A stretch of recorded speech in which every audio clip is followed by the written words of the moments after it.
Hey, everybody. Fascinating chat today. As we know, AI is not just pushing data centers harder, it's changing the way they're reimagined, redesigned, run, and more. Today, we have quite an innovator in this space at Edgecore. Tom, how are you?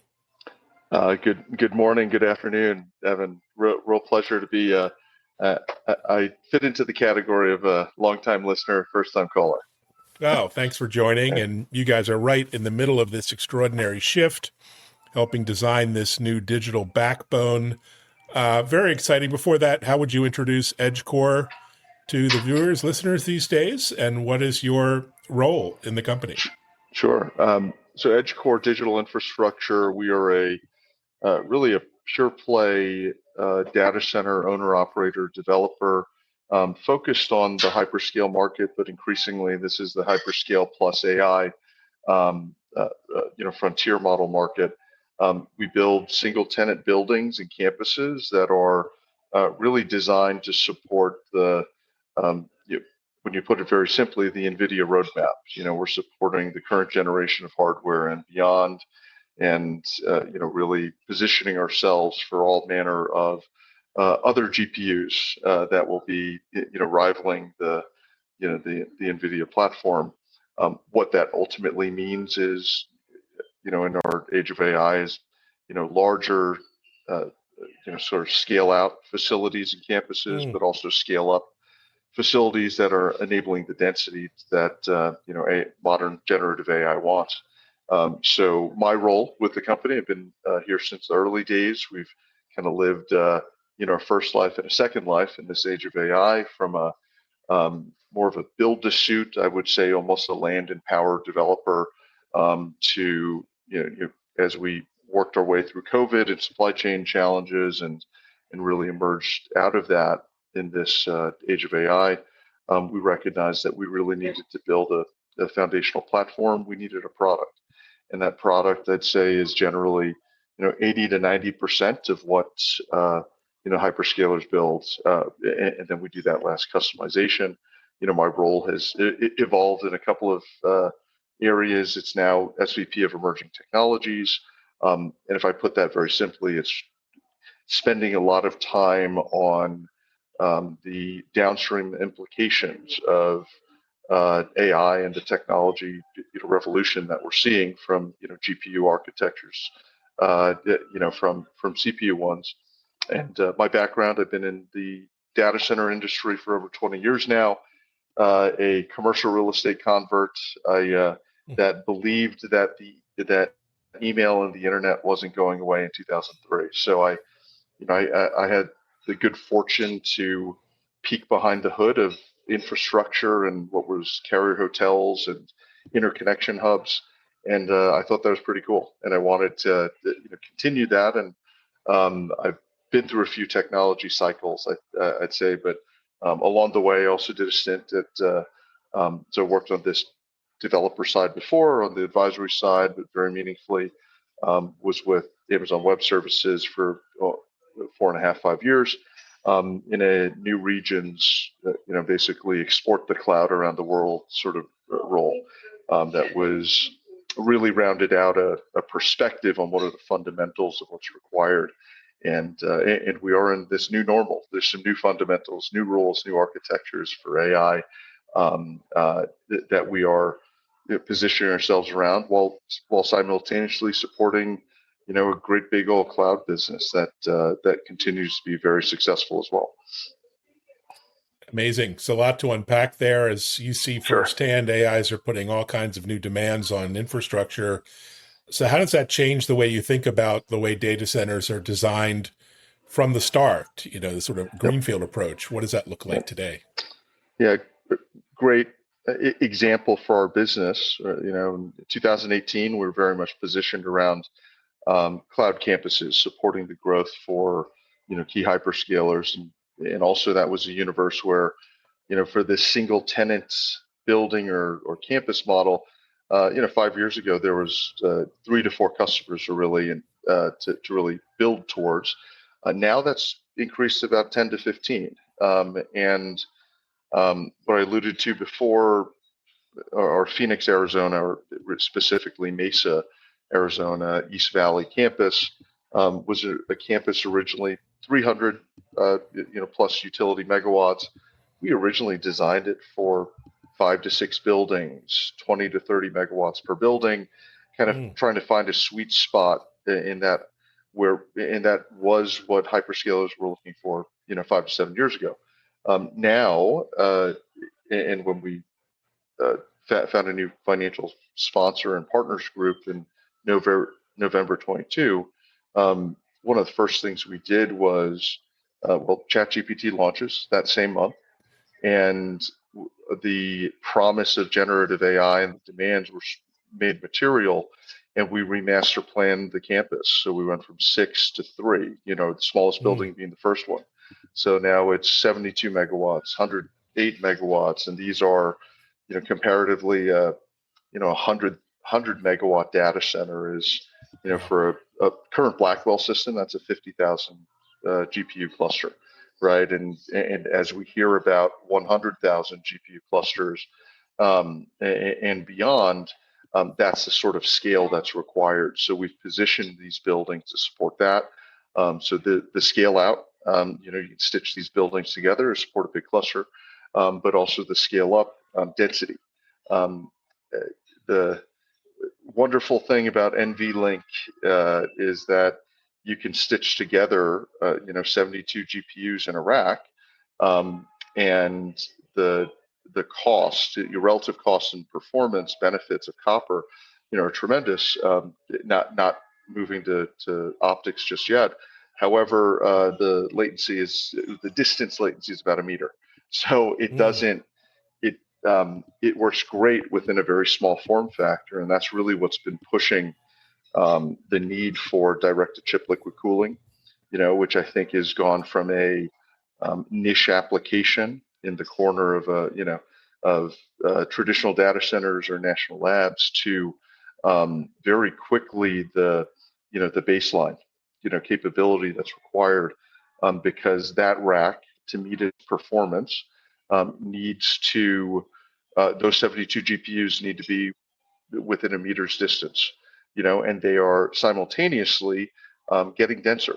I learned about the breakdown of Dennard scaling a couple of weeks ago, and basically that started happening in 2005, and we've, the transistor, we're bottlenecking at the limits of physics, where we're putting more transistors on these chips, but it stopped being fractionally more efficient. It's now, you just need to add more chips. If you want more transistors, you need to, add more surface area and power.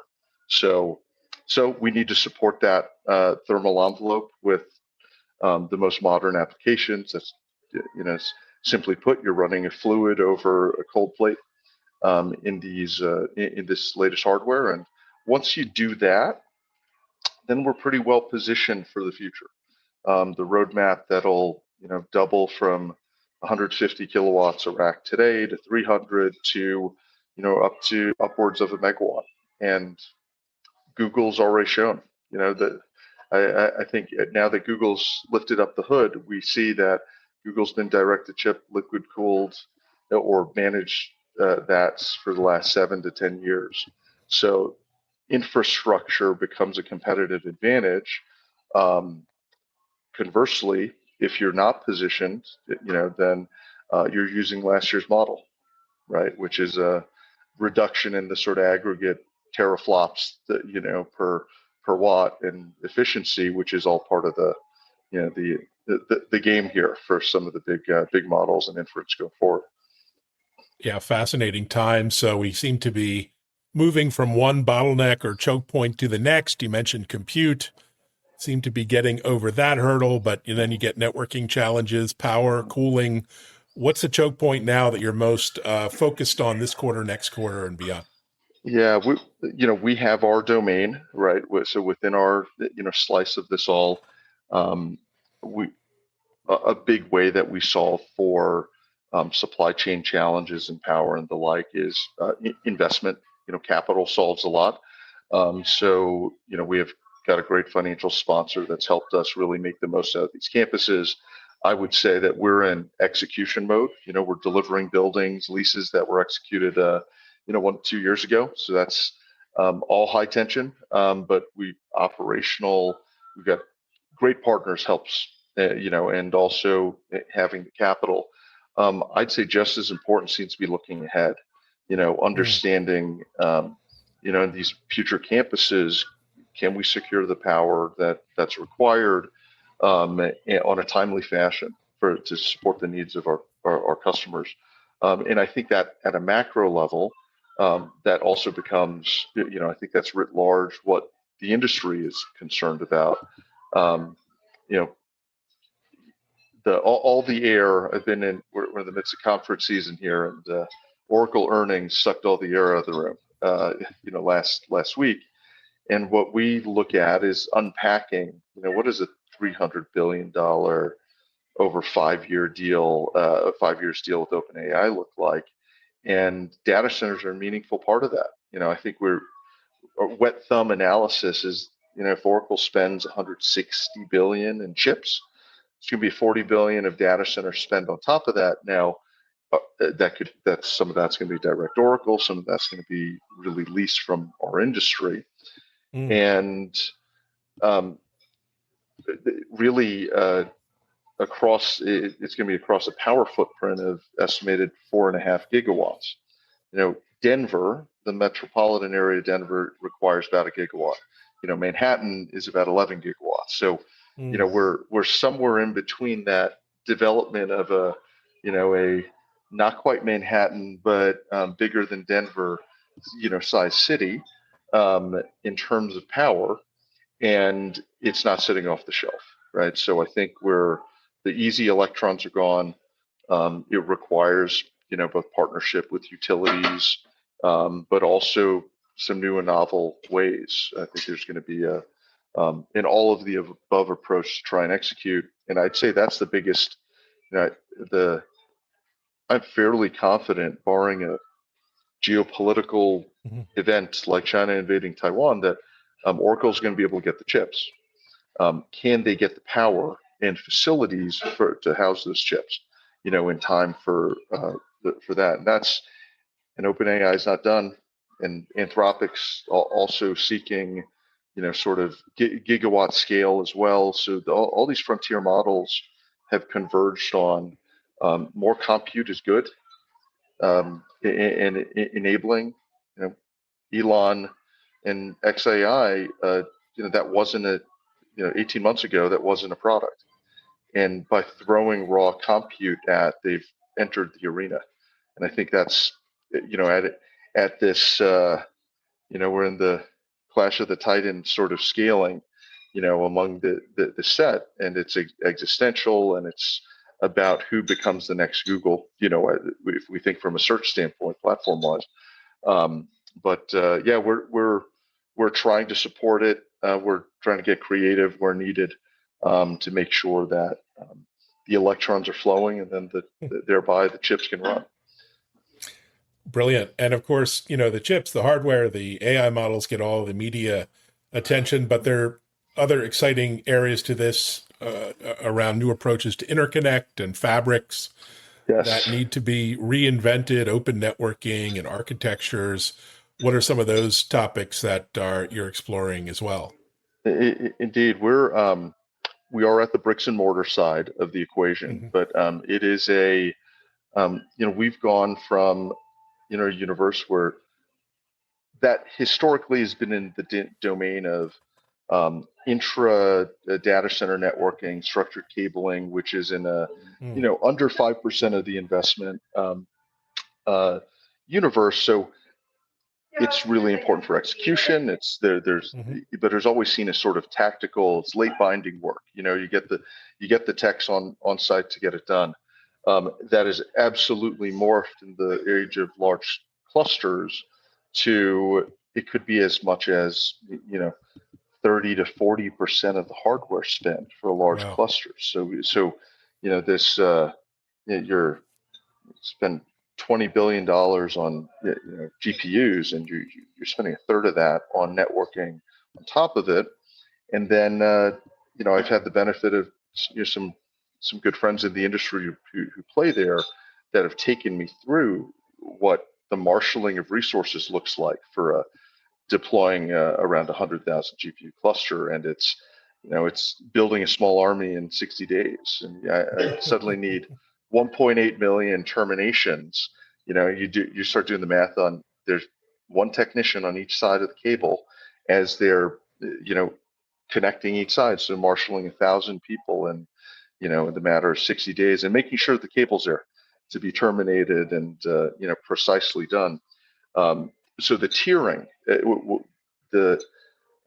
logically speaking, it's when every GPU needs to speak to every GPU and have multiple connections too. It's exponential, right? So I think there's a lot of opportunity there. I think we're still learning. Bricks and mortar wise,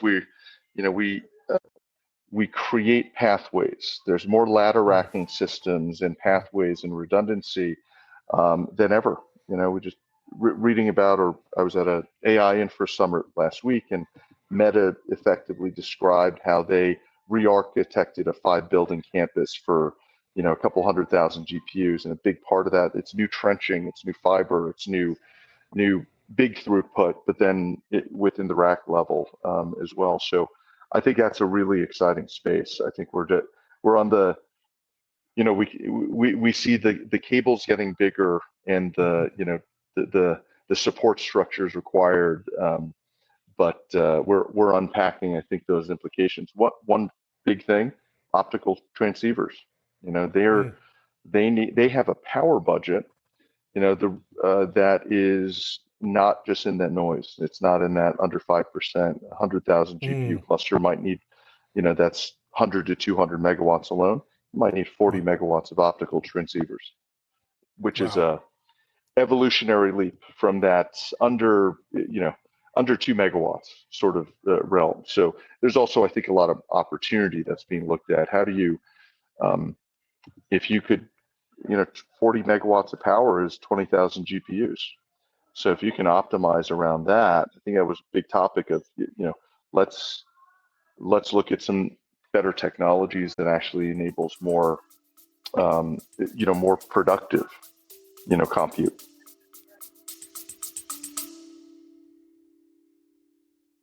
What happens when two leaders who've built global fintech companies sit down to talk about the biggest challenge in payments? In this episode of Crossing Borders, NEMA CTO and founder Yuval Giveon speaks with Eagle Rotem, former CEO of Shift4 Europe, about why reliability in payouts is still missing and what it will take to finally fix it. Listen to the full conversation and step into the world of two fintech entrepreneurs. Indeed, and also powering and running AI at scale is burning a lot of energy, it turns out, and electricity is a finite commodity. How do you square that with all of these needs, and what are some of your strategies there around the energy side? Sure.